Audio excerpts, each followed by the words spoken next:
안녕하십니까? 한국산업기술컨설팅의 하대웅이라고 합니다. 한국의 시멘트 생산 시설의 에너지 절약 기법과 에너지 절약 사업에 대해 실제 사례를 중심으로 말씀드리겠습니다. 발표 순서는 먼저 시멘트 생산 공정에 대해서 말씀드리고, 다음으로 한국에서 실시되었던 에너지 절약 기법에 대해 소개하겠습니다. 세 번째로 에너지 절약 사업 사례에 대해서 소개하겠습니다. 그리고 끝으로 시멘트 생산 시설의 발전 사업에 대해 소개하겠습니다. 먼저 시멘트 공정에 대해 간략하게 소개하겠습니다.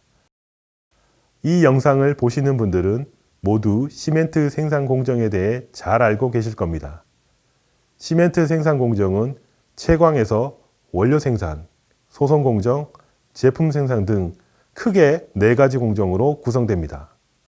각 공정별 특징에 따라 차별화된 에너지 절약 기법이 적용되고 에너지 진단을 통해 에너지 절약 사업을 추진하게 됩니다.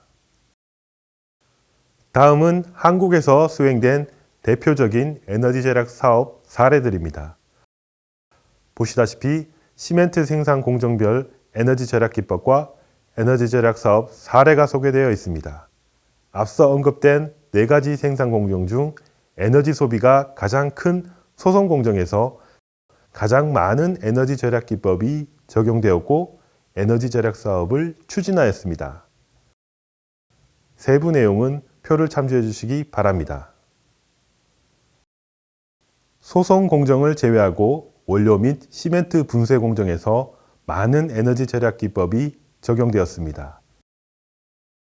세부 내용에 대해서는 표를 참고해 주시기 바랍니다. 이상으로 한국의 시멘트 생산 시설에 적용된 에너지 절약 기법과 에너지 절약 사례에 대해 간략히 말씀드렸습니다. 다음으로 실제 사례에 대해 좀 더 세부적으로 말씀드리겠습니다. 다음은 한국의 시멘트 생산 시설의 에너지 절약 사업의 사례를 소개하겠습니다. 첫 번째로 생산 공정 개선을 통한 에너지 절약 사업 사례입니다. 그림에서 나타난 것처럼 클링커 생산을 위해 예열기로 공급되는 원료의 공급 방식을 개선한 사례입니다. 기존의 에어리프트를 이용해 원료를 공급하던 것을 버켓 엘리베이터를 이용해 공급하는 것으로 변경하였습니다. 이를 통해 연간 약 44만 달러가 절약되는 것으로 나타났습니다. 이번 개선 사업의 투자비는 120만 달러이고 투자 회수 기간은 2.8년입니다. 두 번째는 킬름 표면에 손실되는 열을 방지하여 에너지를 절약하는 방법입니다. 그림에서 보시는 것처럼 킬름 상부에 특히 고온의 열이 방출되는 곳에 덮개를 설치하여 덮개와 킬름 본체 사이에 공기를 흡입하여 방열 손실을 감소시켰습니다. 또한 흡입된 공기는 연소 공기로 활용합니다. 이를 통해 연간 약 9만 7천 달러가 절약되는 것으로 나타났습니다. 이번 개선 사업의 투자비는 26만 5천 달러이고 투자 회수 기간은 2.7년입니다. 세 번째로 원료 공급 방식 개선 사례입니다. 로밀에서 분쇄된 석회석을 사일로로 이송하는데 약 363kW가 소비되었습니다. 기존의 수평으로 원료를 이송하는 방식을 그림처럼 수직 버켓으로 교체했고 이를 통해 연간 8만 7천 달러가 절약되었습니다. 이번 개선 사업의 투자비는 88만 3천 달러이고 투자 회수 기간은 약 10년으로 투자 대비 효과는 낮은 것으로 나타났습니다. 네 번째 사례는 원료 공급 라인의 보온 성능을 강화한 사업입니다. 대상 사업지는 해안가에 위치해 있습니다. 예열기로 공급되는 원료의 운송 배관이 외부에 노출되어 있어 낮은 온도로 원료가 공급되므로 예열기의 에너지 소비량이 증가하는 것으로 나타났습니다.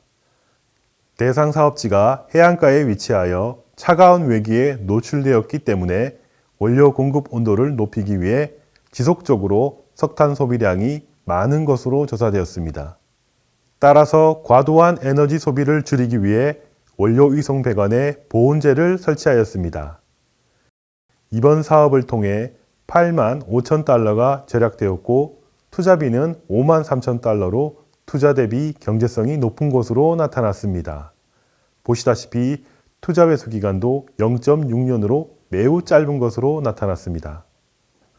다섯 번째로 시멘트 생산 공정에 사용되는 원료에 대한 개선 사례를 말씀드리겠습니다.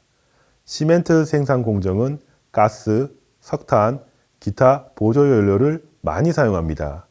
보조 연료 중 하수 슬러지를 활용한 사례입니다. 하수 처리장에서 발생된 슬러지는 기존에 해양 투기를 했습니다만 현재는 불가능한 상태입니다.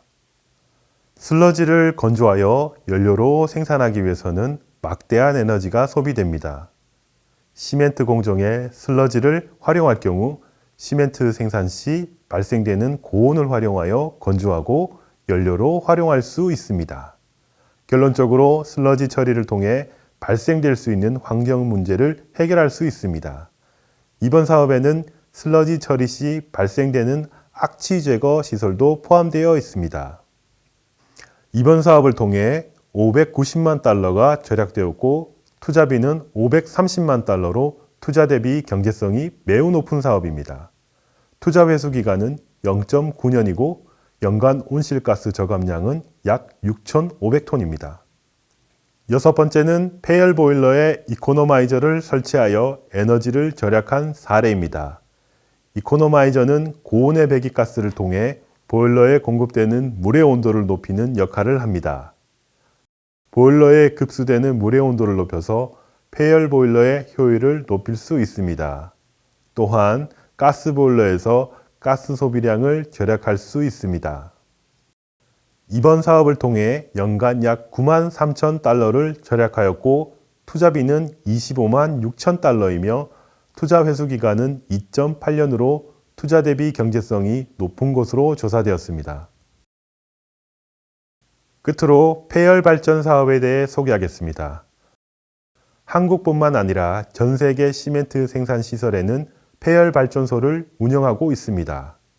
한국의 경우에도 대부분의 시멘트 생산 시설에 폐열 발전소를 운영하고 있습니다. 시멘트 산업은 에너지 다소비 산업이고 온실가스 배출량도 많은 산업입니다. 통상 시멘트 생산을 위해 톤당 3에서 4기가줄의 에너지가 투입되는 것으로 조사되었고 생산 비용 중 25%가 에너지 비용입니다. 그래서 에너지 절약을 위한 대표적인 방안으로 폐열 발전을 도입하고 있습니다. 아래 보이는 사진이 시멘트 생산 시설 폐열 발전 시스템 개념도이고 폐열 발전 사례입니다. 다음은 한국의 대표적인 폐열 발전 사업 사례를 소개하겠습니다. 한국에는 여러 시멘트 생산 기업이 있습니다만 그 중에 쌍용 시멘트가 가장 큰 규모의 시멘트 생산량을 보유하고 있습니다. 쌍용 시멘트는 지난 2018년에 동해 시멘트 생산 시설에 폐열 발전을 도입하였고 투자비는 약 8,800만 달러이며 발전소 규모는 43메가와트입니다.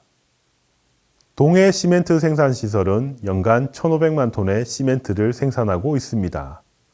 동해 시멘트 생산 시설의 폐열 발전량은 연간 약 2억 8천만 메가와트로 조사되었습니다. 쌍용 시멘트에 따르면 폐열 발전을 통해 온실가스도 절감하였고 동시에 영업이익도 증가되었다고 발표하였습니다. 또한 쌍용 시멘트는 폐열 발전과 더불어 22메가와트 규모의 에너지 저장 시설을 구축하였습니다.